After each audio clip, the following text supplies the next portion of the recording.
Hello my dear student. जैसा कि आप सभी को पता है कि उत्तर प्रदेश लोक सेवा आयोग के द्वारा हाल ही में एलटी ग्रेड का शॉर्ट नोटिफिकेशन जारी किया गया था, किंतु आज इसका फुल नोटिफिकेशन जारी हो गया है। तो आइए इसको देखते हैं। तो ऑनलाइन आवेदन करने की जो तिथि है वो 28/7/2025 है और अंतिम तिथि जो दिया हुआ है वो 28/8/2025 है। यानी आपको 1 महीने का समय दिया गया है फॉर्म को भरने के लिए और इसको आप लोग समय से पहले भर लीजिएगा। अंतिम तिथि का वेट न करने लगिएगा, क्योंकि अंतिम समय में सर्वर नहीं चलता है। आप इसमें सुधार और संशोधन और शुल्क समाधान आप लोग 4/9/2025 तक कर सकते हैं। और देखिए, ऑनलाइन आवेदन करने से पूर्व अभ्यर्थी को ओटीआर पंजीकरण कर ओटीआर नंबर प्राप्त करना अनिवार्य है। यानी कि आपके पास अगर आप फॉर्म फिल कर रहे हैं तो आपके पास ओटीआर नंबर का होना बहुत ज्यादा जरूरी है। और ऐसे अभ्यर्थी जिन्होंने ओटीआर नंबर प्राप्त नहीं किया है वो ऑनलाइन आवेदन करने के 72 घंटे पूर्व ओटीआर नंबर प्राप्त कर लें। अगर आप एलटी ग्रेड का फॉर्म फिल कर रहे हैं तो 72 घंटे से पहले आप लोग ओटीआर नंबर प्राप्त कर लें। इसका फीस देख लेते हैं। अनारक्षित वर्ग, आर्थिक रूप से कमजोर वर्ग और अन्य पिछड़ा वर्ग के लिए जो फीस है वो 125 रुपया है। अनुसूचित जात अनुसूचित जनजाति के लिए 65 रुपया फीस निर्धारित किया गया है। रिक्तियों की संख्या देख लीजिए। इसमें जो कुल सीटें जो निर्धारित की गई हैं वह 7,466 सीटें हैं, जिनमें से 4,860 सीट पुरुषों के लिए और 2,525 सीटें महिलाओं के लिए निर्धारित की गई हैं। आरक्षण पूर्व की भांति हैं। नेक्स्ट देख लेते हैं हम लोग शैक्षिक अर्हताएं विषयवार। तो सबसे पहले हिंदी देख लीजिए। भारत में विधि द्वारा स्थापित किसी विश्वविद्यालय, मानित विश्वविद्यालय संस्था से एक विषय के रूप में हिंदी स्नातक, मतलब आपके पास एक विषय हिंदी के साथ स्नातक होना चाहिए और एक विषय के रूप में संस्कृत के साथ इंटरमीडिएट, मतलब 10+2 में आपके पास संस्कृत होना चाहिए और हिंदी के साथ आपके पास स्नातक होना चाहिए। तो आप हिंदी के लिए एलिजिबल हैं। इंग्लिश के लिए देख लीजिए। अंग्रेजी साहित्य के साथ स्नातक और बीएड की डिग्री। गणित में भी सेम है। गणित के साथ स्नातक की उपाधि और बीएड की उपाधि। विज्ञान में देखिए, भौतिक विज्ञान और रसायन विज्ञान का कॉम्बिनेशन होना चाहिए। स्नातक में भौतिक विज्ञान और रसायन विज्ञान दोनों होना चाहिए। इसके अलावा आपके पास बीएड की उपाधि होना चाहिए। सामाजिक विज्ञान में इतिहास, भूगोल, राजनीति विज्ञान और अर्थशास्त्र विषयों में से कम किन्हीं 2 विषयों में स्नातक की उपाधि।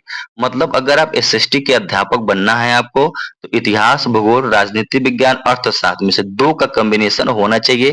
या तो इतिहास भूगोल हो, या तो भूगोल राजनीति विज्ञान हो, या तो राजनीति विज्ञान अर्थशास्त्र हो, या तो इतिहास के साथ अर्थशास्त्र हो, या तो भूगोल के अर्थशास्त्र हो, भूगोल के साथ अर्थशास्त्र हो।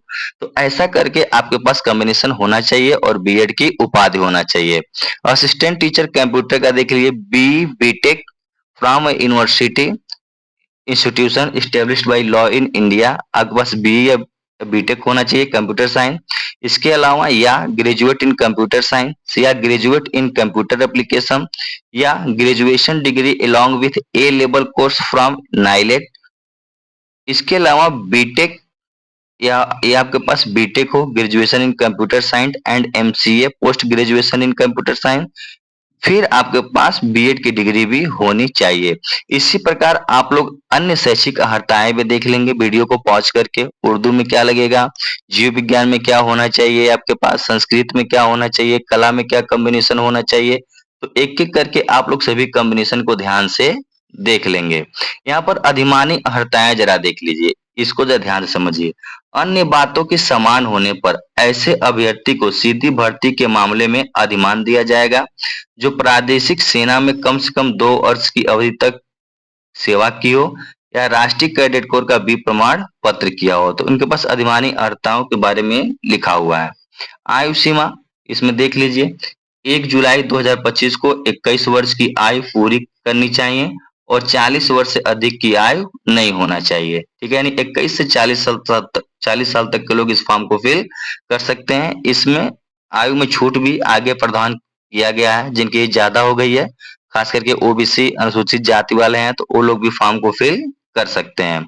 आइए अब इसके देखते हैं परीक्षा के प्रारूप को। पहले जो होता था सिर्फ एक एग्जाम होता था प्री, लेकिन अब इसका प्रारूप बदल दिया गया है। अब देखिए परीक्षा योजना, प्रथम चरण प्रारंभिक परीक्षा जो है वो वस्तुनिष्ठ प्रकार की है, यानी जो आपका प्री होगा वो ऑब्जेक्टिव टाइप का होगा और प्रश्न पत्रों की संख्या 1 होगी।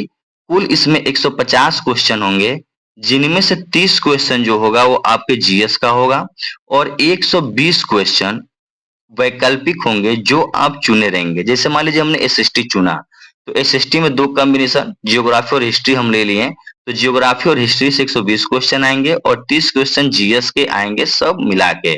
और ये जो होगा 2 घंटे का होगा और 300 नंबर का होगा। प्रत्येक क्वेश्चन जो होंगे 2 अंकों के होंगे, यानी एक प्रश्न 2 नंबर का, तो 150 क्वेश्चन 300 नंबर का और आपको 2 घंटे में करना होगा। देखते हैं सेकेंड पेपर। सेकेंड पेपर जो आपका दिया हुआ है ये लिखित होगा, मतलब डिस्क्रिप्टिव टाइप का होगा। जैसे हम लोग बीए वगैरह में लिखते चले आए हैं, एमए में लिखते चले आए हैं, उस तरह का होगा डिस्क्रिप्टिव टाइप। प्रश्नों की संख्या कितनी होगी? 20, जो 10 और 10 के 2 भागों में बटा होगा और कुल अंक जो निर्धारित किए गए हैं 200 और समयावधि दिया गया है 3 घंटा। तो जो ये 10-10 क्वेश्चन आपको मिलेंगे उसमें एक होगा लघु उत्तरी जो आपको 125 शब्दों में लिखना होगा और 10 क्वेश्चन होगा दीर्घ उत्तरी जो आपको 200 शब्दों में लिखना होगा।